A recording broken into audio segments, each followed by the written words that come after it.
Yes, sir. Fight Night Friday. This is the Time Out with the Crew podcast. Got Johnny P. How's it going, man? Yes, sir, you do. What it do, baby? Oh, holy shit. It sounds a lot better on that side, man. I like it. I had to Well, do it, man. I had to pull out all the stops for the crew. Had to get the mic set up. I know people were tuning out. They said we're getting tired. We love that man's voice. We love his intellectual nature, but I just can't stand the static, bro. So I can't had to handle switch it it. up. So I gotta shout out my man, my good Nev G Money. Got to give him the shout out. Follow him at Giovanni Avini on Insta. The man hooked it up definitely. So I Nice. appreciate that, and I'm hopefully ready to go here, bro. Well, I like it. Yes, Well, we sir. got we got some big things happening tomorrow.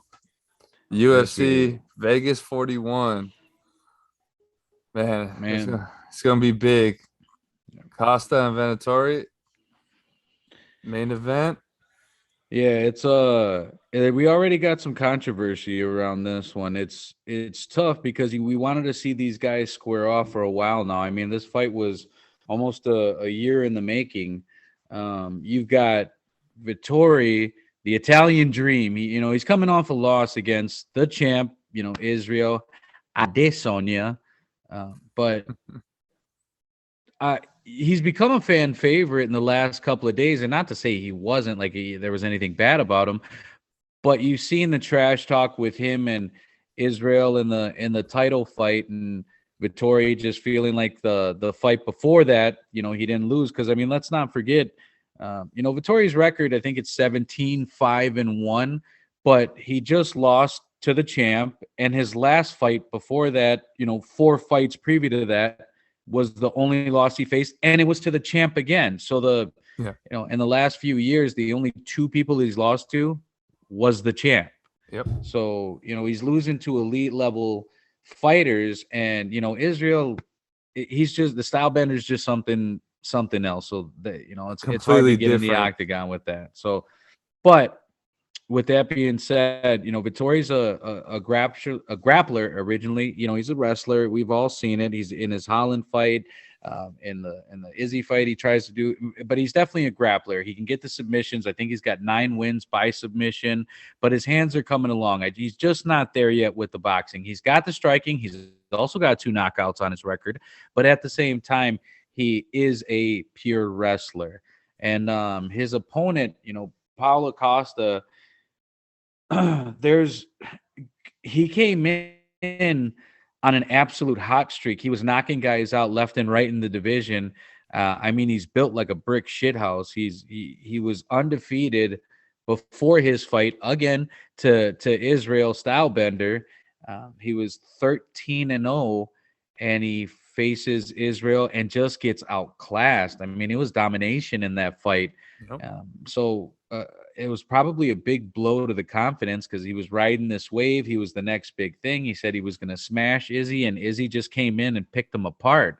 So both of these guys are coming off of losses, but that's the best ingredient for an awesome fight. So you've Yep. got a wrestler who is um, moving and striking along, and you've got a striker who was a grappler before. I mean, Paulo Costa is a Brazilian, and he started in jiu-jitsu, and he was a grappler, and has just, with the power in his hands, has just gone a complete other direction, and he just chose to knock guys out. But the knockout power is there, and the grappling is there as well in case. So I'd be interested to see how a top-notch Paulo versus a top-notch Marvin goes underway, but I just don't think we're going to get that this fight. There's been, like I said, we've been anticipating this. There's been talks about it for 13 months, and both guys have been doing things in between. Then Vittori has definitely been the busier guy, but Costa has just had some real issues coming into it. Now, again, I say after the Israel loss, he went and you get paid, you get your money, you get to do your thing. His, Yep. his nickname's Borachina, and he lives it up. He parties, and that is your reward for stepping in that octagon. So do whatever you want with it. So he went and he got like a hair plug transplant because there was some photos on him getting some type of surgery, but it was definitely with the top of the head and it was hair follicles. So everybody was joking on him, but it's like, man, do your thing. I don't know if he's got something, personal going on where he feels he's going bald, whatever. Again, do what you want with your money. Yeah. But Vittori's been in the gym, man. Vittori's been working. Vittori's trying to become champ. So with that being said, Costa, you worry about it because once we get down to fight week, there was training videos and stuff like that from the Costa camp coming out, and it seemed like Costa was getting tired very easy in these sparring sessions. And one of his coaches in one of the sparring sessions, when he tells him I need a break, the coach yells him like, "Are you kidding me?" Yep. So I worry about where Costa's head's at. And then, like I said, comes fight week. They have the weigh-ins on Wednesday, I believe. Yep. Now, just to clarify, this fight is in the middleweight division at 185 pounds. Mm-hmm. Apparently, Costa weighed in at 211 pounds at the weigh-ins. Jesus. I mean, you're talking about almost 30 pounds overweight. And if there is one thing that the UFC absolutely hates, it is fighters that miss weight. And it just reeks of being unprofessional. It reeks, again, there's all kinds of rumors flying around. Vittori's camp is saying things, the media is saying things, everybody's assuming things. Yeah. All I can say is that for a man that's had this long to prepare, to come in at almost 30 pounds overweight shows either a complete lack of interest in the sport anymore. Yep. Either, if his excuse is he's trying to move up weight divisions, well, you didn't let your superiors know, you didn't let the people who need to know about this, doing. or did you just not give a fuck? Yeah. I hate to put it so frank, but again, I mean, you have fighters whose careers hang on that 1 pound. If there's been title fights that have been pulled from fighters where they're putting it all on the line out there, and it's not for a golden strap because they came in 1 pound overweight. Yep. You've got fighters that break into convulsions on the weight scale because they've cut their body so dry from nutrients and all the natural things that a human body is supposed to have, that it's cost them everything. It's cost them their dream. And so when you see somebody come in like that, it's an absolute slap in the face to the sport, to all the fighters that do it. Definitely the fighters. And from someone at this level, again, Paulo Costa is ranked number 2 in the world. Vittori is number 5. Costa's only loss is to the champ. So for this to completely derail him, for people to say, "Oh, Izzy broke him," you'd like to think it's something a lot heavier than that. I hope it's a lot heavier than one loss to the champ, because to completely, again, show a lack of commitment, a lack of discipline. And it's easy for me to say that. I haven't had to put myself through that regimen or anything like that. But I'm also didn't sign up for it, and I also ain't getting paid hundreds of thousands of dollars, possible millions, in order to do it. Yep. So you just wonder where Costa's head's at, because the weigh-ins happen. And Vittori immediately comes out and he tells the fans, "Look, man, I hope this fight happens. I really hope this fight happens." And everybody's unsure exactly about what's happening. "What do you mean?" And he's like, Costa's heavy. He's weighing in heavy, and he's not saying the weight at the moment. So they bring in Costa. He sits down, and then all of a sudden he's trying to tell the people, like, "Hey, I hope this fight gets made." He's got a thick accent, so it's trouble to understand and to break through exactly what he's saying. But Costa has been a professional, I believe, since 2016. He knows how this game works. So he's telling the media that if the fight doesn't happen, it's because Vittori doesn't want it or Vittori's scared. And he's just not giving the media a clear-cut reason on what the hell's going on. What were you doing this whole time? Exactly. And they're asking him, "Why couldn't you make 185? So then he brings up that there has to be a catch weight if he'll meet him at 195. So then they said, "Okay, let's make it 195. Vittori says, "Bring it. I'll fight you at 195. Well, Costa couldn't make 195. So then apparently a contract got sent at 198. Vittori says, I'll fight you at 198. Costa couldn't Dude, make 198. that's ridiculous, man. So I believe the UFC said, fuck it. Whatever your weight is, we're making this at light heavyweight at 205. That's the only option. That's all we can do. And Vittori said, I will fight you at 205. Oh So man, dude. it should say a lot about Vittori, who cut down to 185, 186, whatever he was, even if he was over 180 something, to then bounce back to try to. I believe they both weighed in at 204 pounds. Okay. And to say, and I again, you got to love Vittori for taking the fight no matter what. Again, you don't know how big that Costa will be on fight night, Yeah. but Vittori has made it known in all of his interviews. He says that he is going to punish Costa for doing this. He's calling him unprofessional. He's talking about his coaches. Again, everything that I went over, lack of discipline, lack of Bullshit. everything, and he said that it's a slap in the face to all the fighters. And at the face-offs after the weigh-ins, Vittori flipped him off. He gave him the double bird and Yep. said, and called him a fucking bitch, and told him he was gonna punish him in there. So, and then in the post press conference interview, Vittori's just ready to go, man. I mean, he's Dude, telling he everybody looks- he's gonna rip his head off. And then they Oh, talk to man. Costa, and Costa just not he does not seem there. I worry about Costa in this fight because I don't believe he will be all there. He'll have a weight advantage, but Vittori is going to come and try to rip this guy's head off.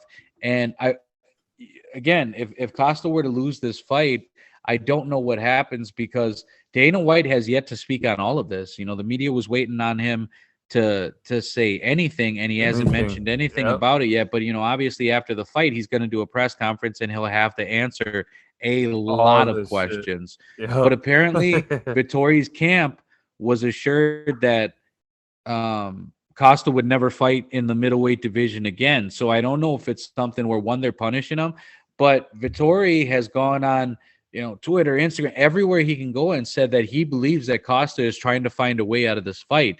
He's saying that he thought Vittori was going to say no to the higher weight, no to 205, and be done. and that he's looking to get cut from the UFC. I don't know if that's true, but the way things are trending and how things are going, either he's making a giant move to light heavyweight and didn't tell anybody about it, or he is completely checked out. And that's when it starts getting dangerous, when you're not all there, because if that other guy is all there, it can change the game in one moment of you not paying attention, your focus not being 1,000% on the man in front of you. And you get really hurt when you do that.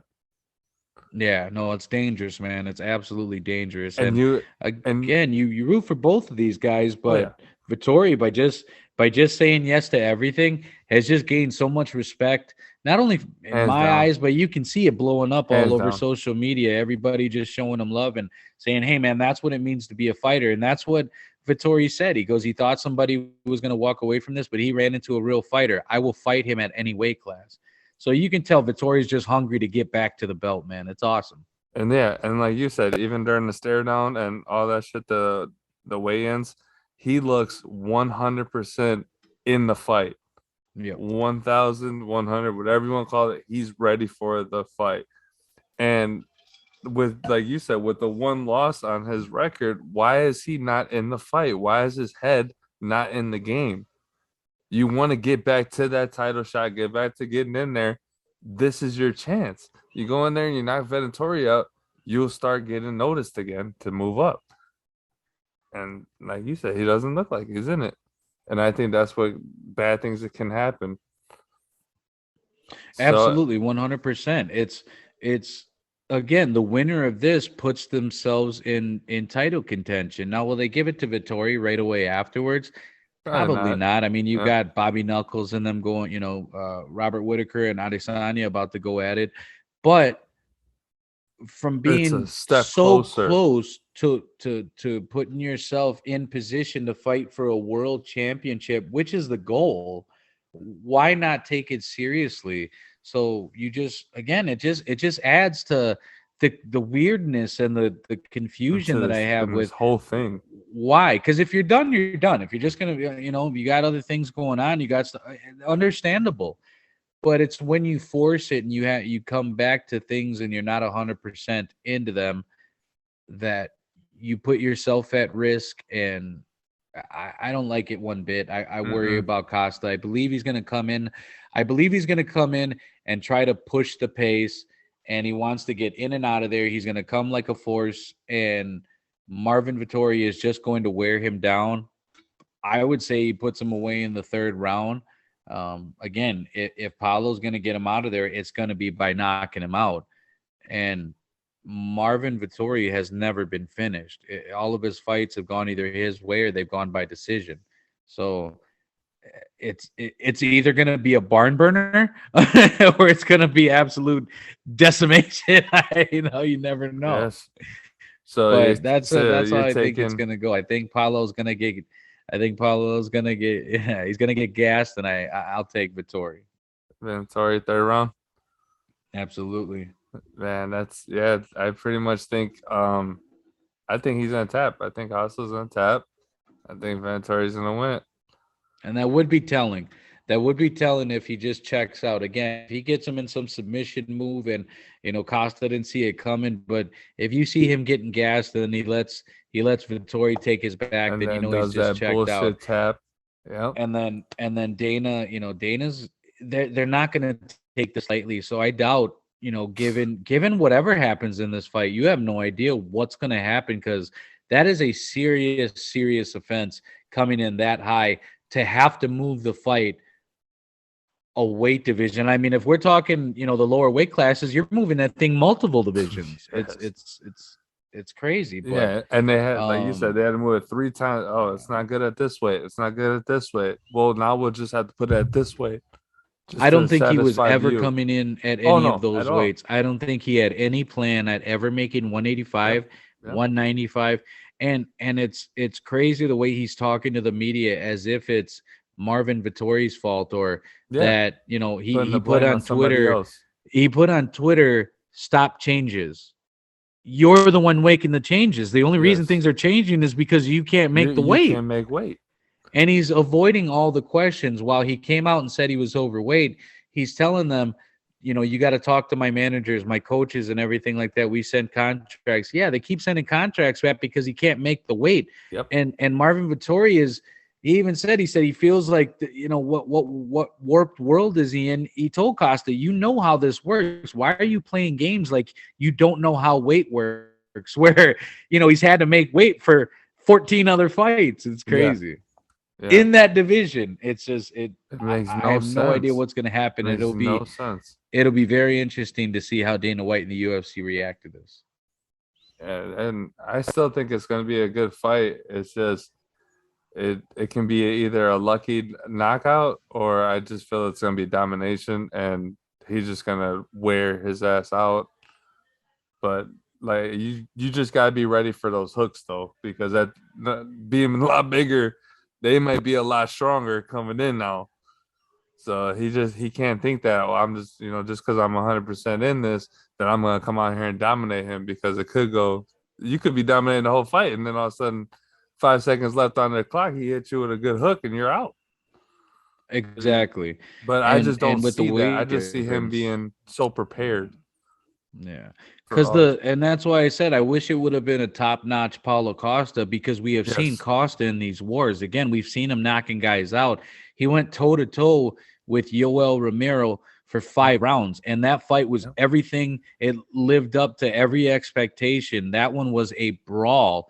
You had Yoel, That was an who's a awesome fight. monster, who's come, and then he went again shot for shot with him. He knocked down Romero. Romero knocked him down, Yep. and it was just it was awesome to see the resilience from Costa. Again, he was in danger and came back and was just swinging for the fences. So you wanted to see that against Vittori. I just don't think we're going to see that.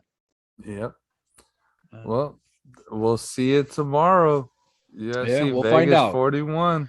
We will find out, and it'll be an interesting post-fight interview. I'll just say that. Yes, it will be. But we got some UFC news, do we? Yes, we do, my man. Unfortunately, uh, we were we had suspension, or I shouldn't say suspension, a an upcoming suspension up for a fighter named Kevin Lee. Kevin Lee has tested positive apparently for higher amounts than allowed of the substance known as Adderall. It's used to treat ADHD, and apparently he told the UFC and USADA about it, but did not file for a therapeutic use exemption. He said it was to treat his ADHD, and but again, rumors swirling, everything going around. But he did get in front of this thing, man. He made an Instagram post and just told the fans and everybody that there will be a suspension coming up because he did test positive. Now, I believe it wasn't a USADA drug test, it was a Nevada State Commission drug test. And again, when people hear of suspensions due to narcotics or anything like that, they automatically assume it's performance enhancing Mhm. drugs and stuff like that. But I mean, there's an entire banned list of items that fighters cannot have in their body at any time when they get tested. And Kevin Lee got popped for it. So again, he got in front of the thing and he was just telling the fans how he apologizes. And it sucks because Kevin Lee has been on a bit of a rough stretch. I mean, he came in and honestly, they were prepping him to be the new kid on the block. I mean, he had the swagger. He could talk in front of the mic. He could trash talk his opponents, and he was good. I mean, they nicknamed him the Motown Phenom. His knockout against Gregor Gillespie is probably one of the greatest knockouts I've ever seen. The way he put him into the cage like that, but he goes on a bad stretch. He loses to Charles Oliveira. He's lost to Tony Ferguson. Again, elite fighters. So by Oh no yeah, means should he, have had any. But he said he was always in his head, and he always had issues with anxiety and just stuff like that. So he's on a bit of a losing streak. Well, then he moves division. So he was fighting in lightweight. He moves up to welterweight, and he loses his fight at welterweight. It was just unfortunate because you want to see him.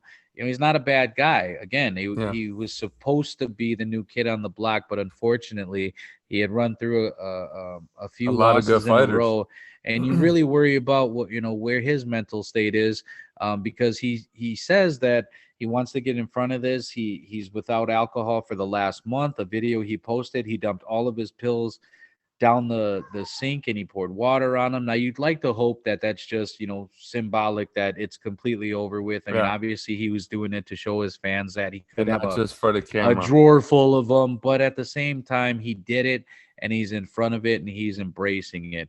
Again, I don't know, what it's like to be a fighter, with that type of mind state and battling, with addiction and stuff like that. But I mean, like we said, we from everyday life, we know people who struggle with it, and who have issues with all sorts of things. So he says that he's not against medication for the case of helping people, but he said in his mind state, to be an elite fighter, he has to have his mind completely cleared 100%. And I'm all for it, man. If that's the way he wants to do it, absolutely. I 100% support it. And I hope he bounces back off of this. It's just an unfortunate incident.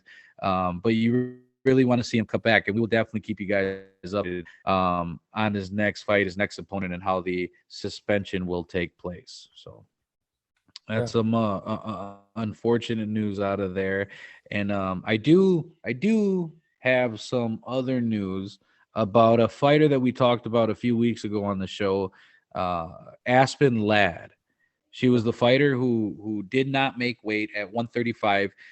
She got on the scale and she broke down. Her body just started shutting down. She passed out at weigh-ins.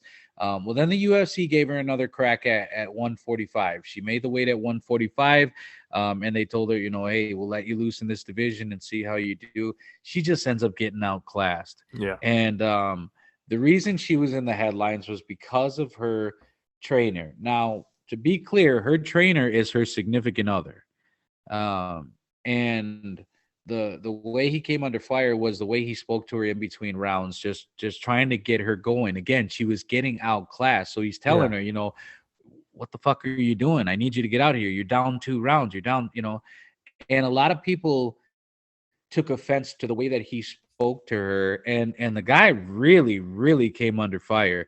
Oh I yeah. mean, so much so that Oh yeah. Misha Tate came out and spoke about it. And Misha Tate's a former world champion. When she speaks, people listen.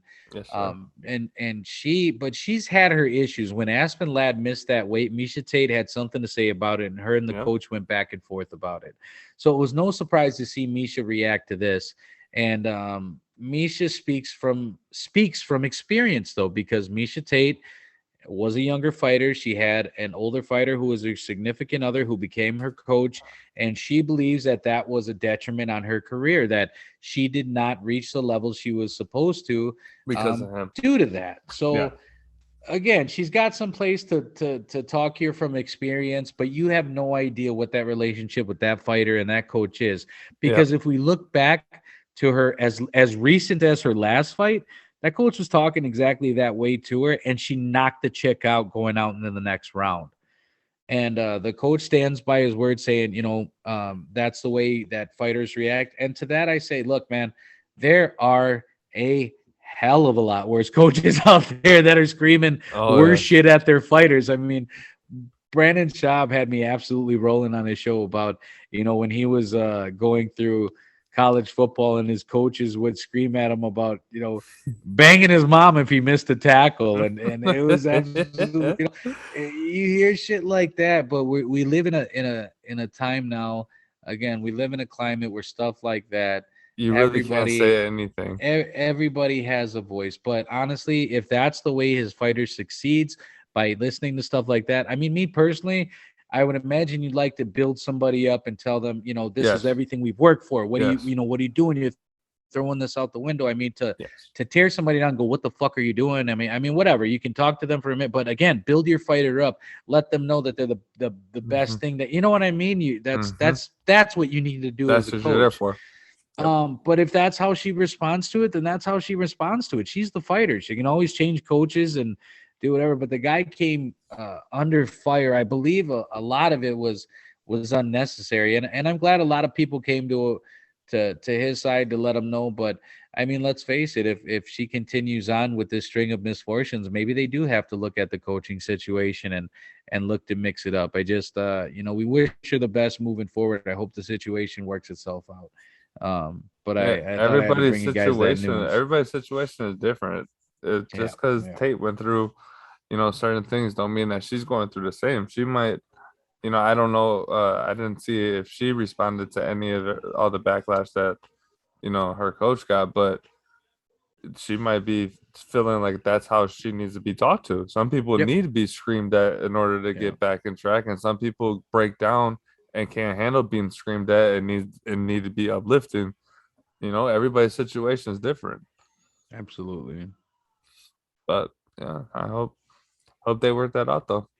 Yeah, 100%, man. So then, we switch gears a little bit. We've also got some trash talk on the waves here, man. I mean, we got Colby Covington. Obviously, they got that fight with him and Man, Kamaru Usman coming up, but he does an interview with Brett Okamoto on ESPN that was MMA, crazy. and he tells him that he never broke his jaw in the fight, and that the pictures that were circulating all over the internet of his x-ray with a fractured jaw Mhm. was photoshopped. He claims that Kamaru Usman was forced to take this fight because the UFC said that if he did not fight him, that he was going to be stripped. I don't believe that for one bit. I mean, we all know Yeah. Kobe Covington's shtick, and it's to spread propaganda, and I believe he's just doing more of that to sell the fight. So Oh yeah. he's talking trash. But the funniest thing was the same website that put that interview up also put a video up of a picture of Kamaru Usman's fist coming into Covington's face and literally moving his jaw backwards. And then in the third round, him speaking to his I believe it was American Top Team, and told him in the middle of the third round or at the end of the third round, and he goes, "I think my jaw's broke." So the coach, the trainer's telling him like, can you continue on? There's 10 more minutes of this. There's Yep. 2 more rounds, and he just says again, "My jaw's definitely broke." So Oh it's just my god. it's just hilarious when you hear the trash talk out there. And again, he's doing everything and anything he can to sell this fight. Oh yeah. But with him and Usman, I think it's just more of the same. And I it's think gonna be a Usman not great. only gets it done, yeah. I think Yeah. Guzman gets it done in more devastating fashion than last time. I think it doesn't go to the fifth round. I think he gets it done quicker and more violently. Yeah. It's gonna be a That great. It's gonna be a great fight though. Regardless of will you, be. regardless of them trying to sell it, Yep. it's gonna be an amazing fight. Yep, and we will preview that coming up. So that was Oh just yeah. a little taste test on that. But we also had some news coming from Tony Ferguson, who was relatively quiet.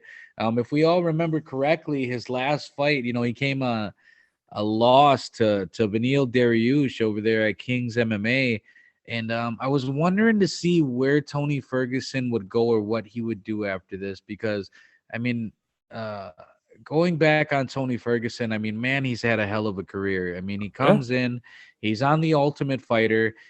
Brock Lesnar's his coach. He wins the Ultimate Fighter. Yep. He goes on a tear in the UFC. I believe he goes 12-0, but he just never gets that title shot. I mean, it's got to be one of the greatest travesties of all time.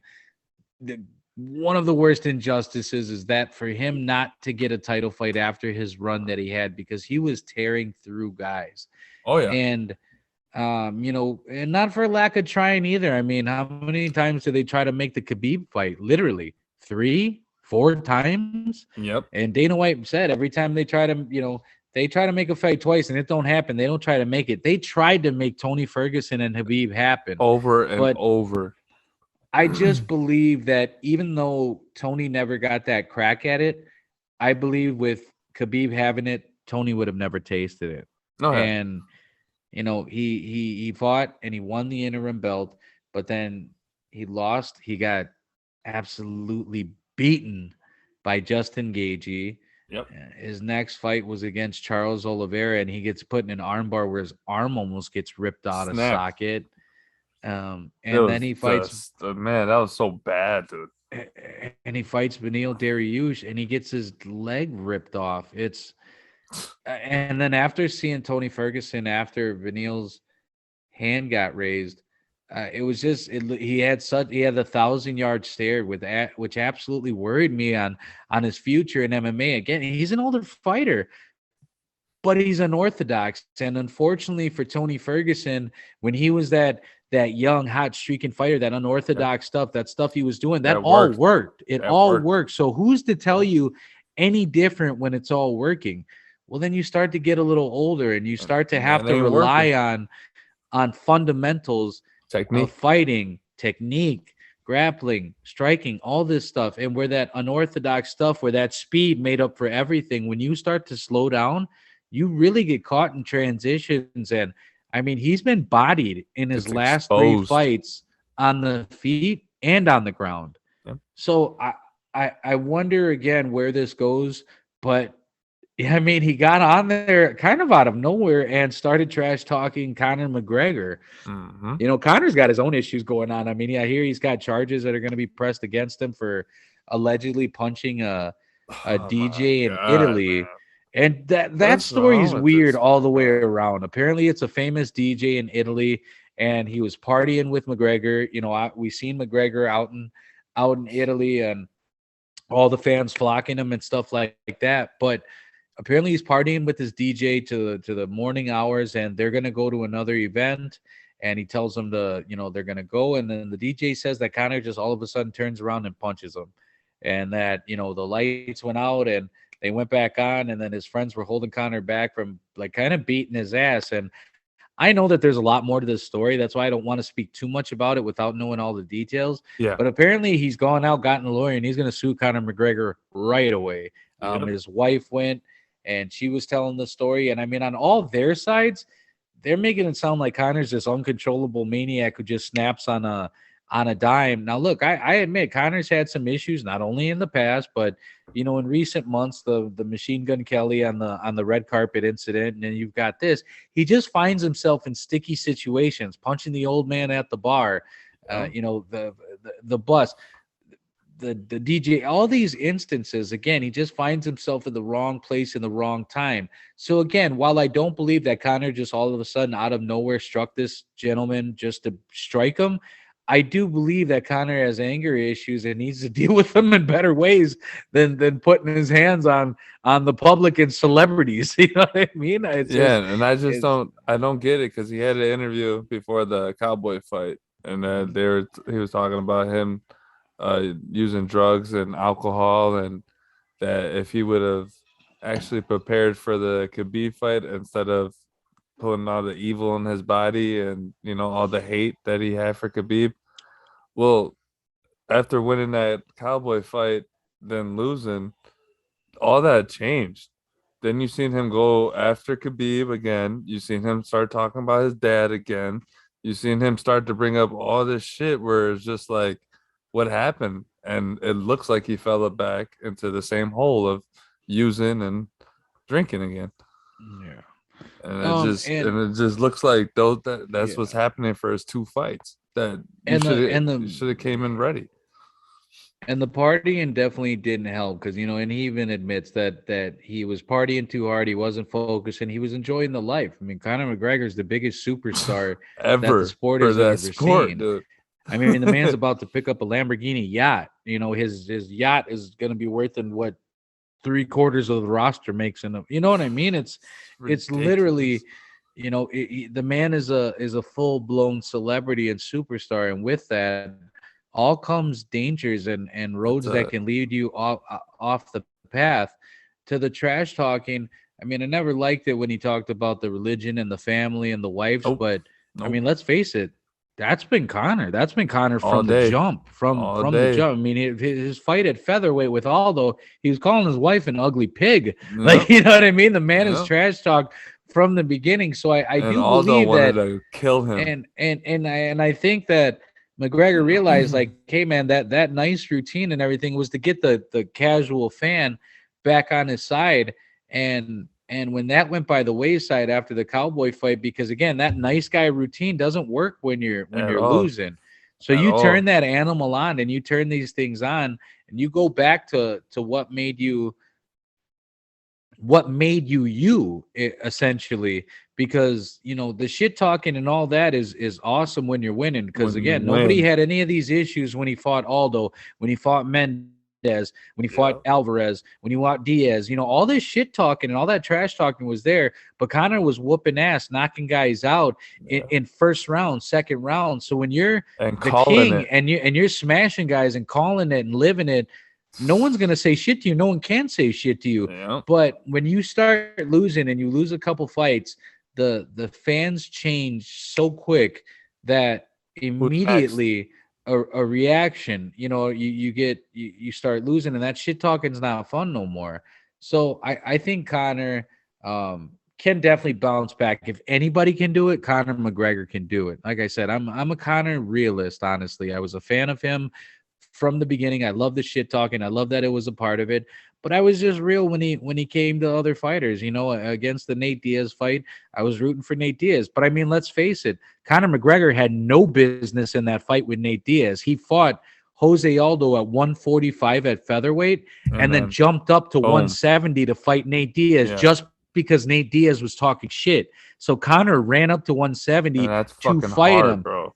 and went at him. So, Connor's an absolute animal. So if anybody could do it, it's Conor McGregor.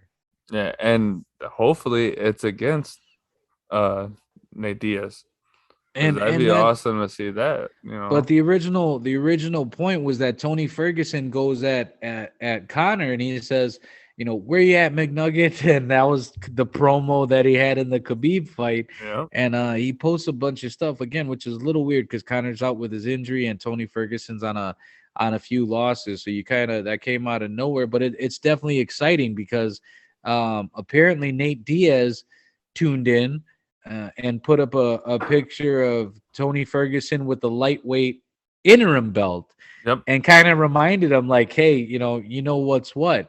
So after Nate Diaz tweets in, Connor tunes in, and a random fan, I absolutely love this. A random fan posts to Connor and says, "Damn, Connor reacted fast to Nate's tweets. He must have his notifications on." Connor reacts to the fan and says, "I know where that boy eats breakfast." I'm telling you, man. Every time Nate Diaz He's makes a ready. post, Conor McGregor is Is on right it. there. Anytime Boom. dude, when Conor was talking about Nick Diaz and how he's a better boxer and everything, Oh that yeah, Nate, so that's Nate all would just take to the, get under his so Nate skin. would take the bait. Nate took it and told him to go back to his country, that he's a little Yeah. betraying bitch, and then Connor tweets back, I'm the king of LA, and Cali's my, like, I just, the trash talk is awesome. I love it. So you got these three guys just going absolutely at it on Twitter and Insta, just posting shit. And you got to think Diaz and Ferguson makes too much goddamn sense. It's made sense for years. And the reason they didn't make the fight years ago is because I don't think Diaz was interested in it at all.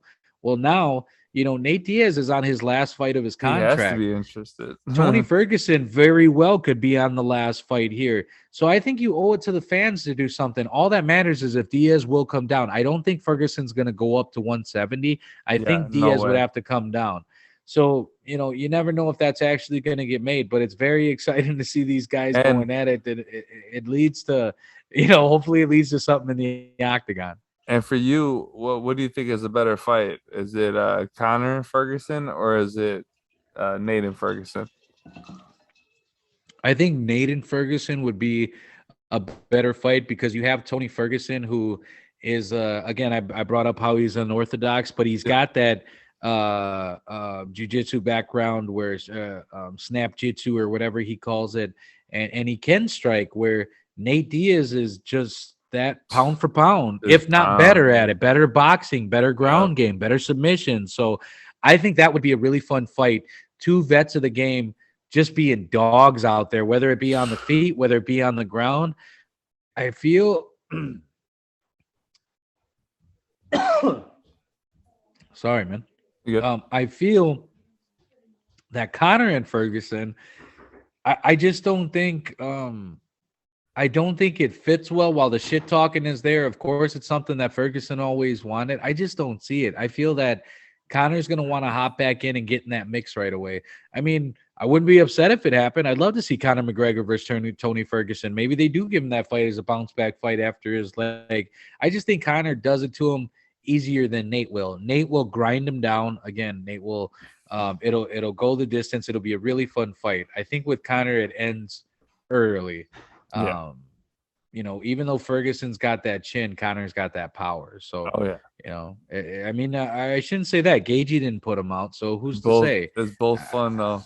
I just feel like Nate Diaz would definitely be a fun fight compared to Conor McGregor. And who knows, man? We get Nate Diaz and Conor 3, man. That'd be freaking awesome. Hell yeah. Oh man. But yeah, is that that's all the news? That's so far. Well, there's some like I'll just bring up some stuff from Bellator. We talk a lot of UFC, but that's what pays the bill. That's what gets the money, honey. You know what I'm saying? But we've got some news in Bellator. Those guys have got some things going on there. They recently had Corey Anderson on that fight. Well, they have. All right, Fedor Emelianenko, and if you remember correctly, was probably the greatest thing to ever escape from the UFC. You've got a guy who's been champion in almost every other organization besides the UFC. Dana White, he's the one that got away. Dana White was never able to get him in there. I mean, there were always talks of it. There were potential matchups, but and a lot of people say that Fedor Emelianenko is the greatest heavyweight of all time in combat sports, and it's really hard to argue against that resume. Well, he fights this Saturday on Bellator, so it'll be interesting to see if this is his last fight, if it's the last Emperor's fight. It'll be a historic event to see him go out, especially with the win. That would be so dope. So we're rooting Nice. for Fyodor going into his fight with Bellator. And then speaking of Bellator, They again, like I said, they've been making some moves lately. We got Corey Anderson, who is an ex UFC fighter who went to Bellator, Yeah. and he's had two fights in Bellator, and now he's in his Grand Prix to fight for the title. He fights Ryan Bader, who was champ at one point in the promotion, and he knocks him out in 51 seconds, I believe it was. I might be 53. I might have that wrong, but at the same time, just comes out and absolutely bombs him, man. Yeah. And it was shocking to see because Ryan Bader's no joke. I mean, again, we're talking about an ex UFC fighter who's doing his Mhm. thing, Yeah. but Corey Anderson comes in, puts him down, and then all of a sudden the talk's on there about he's the new hot kid. Well, Corey does an interview with Helwani, and he's talking about how you know Bellator has treated him way better than the UFC ever did. He wasn't allowed to be himself. Yeah. He's not the shit talking. He's not, flashy. And he said he's made more in his two fights in Bellator than he ever has in his 15 fights with the UFC. And they're putting all their eggs in this basket. Scott Coker comes up and he's the president of Bellator Promotions and says that they've got the best light heavyweight on the planet that he'd put his guy up against Jan Blachowicz. Well, Corey Anderson and Jan Blachowicz fought twice in the UFC. Now, the first time they fought in 2015, Corey Anderson beat Jan. Yep. He grinded it down 5 rounds and beat Blachowicz again by decision, unanimous decision, and just beat him. The second time they fought, Jan knocked out Corey Anderson. And after that fight, Corey Anderson I went to see. Bellator. Yeah. So when Corey Anderson's talking about the fight game, he's talking about how he's the number one light heavyweight. He feels like he's the champ. He feels like he could take on anybody. Well, Blachowicz answers back. And he goes on the Ariel Helwani show, and he calls Corey Anderson a coward. He said he feels like he's a coward Yeah. for not Bouncing. for running from the UFC. As in his words, he ran from the UFC to the second league because I knocked him out. So you love to see this That's banter back and awesome, forth, dude. and it's really cool to see Bellator in the mix with the UFC because I mean, let's face it, they are the second league. They are the Yeah, yeah. CFL. Unfortunately, you got these promotions that you hope do well, but it's nice to see when they get exciting fighters.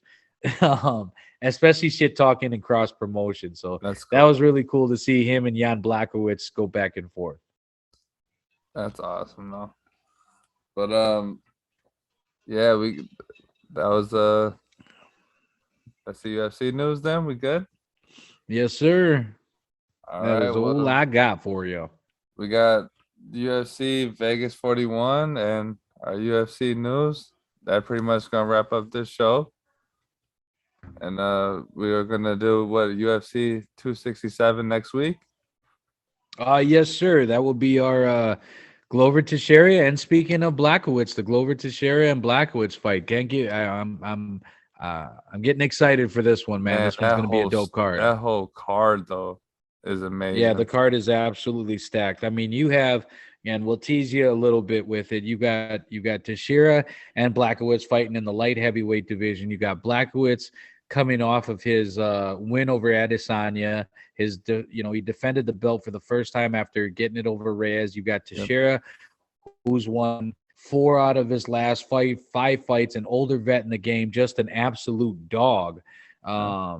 So they go at it. But not only that, I mean, you've got Piotr Jan and Corey Sandhagen for the interim title. You got Islam Makachev going at it with Dan Hooker. And I Dan cannot Hooker's, wait for that one. Makachev, the new monster on the block. Dan Hooker says, I don't give a fuck. I will fight you anywhere. Alexander Volkov is back in the mix. I mean, we've got the return of Hamzat Chimaev. You've got Magomed and Volkan Ozdemir going at it. So this card is Oh stacked man. from top to bottom, and I cannot wait to talk about it, man. Well, that's gonna be awesome. So hopefully these people subscribe to our channel and join us on Instagram Absolutely, man. at Time Out with the Crew. Make sure you guys subscribe, like, smash that subscribe button, follow us on Instagram, YouTube, Spotify, anywhere you get your goddamn podcast. We are, baby. Awesome. Well, that would do it. Peace.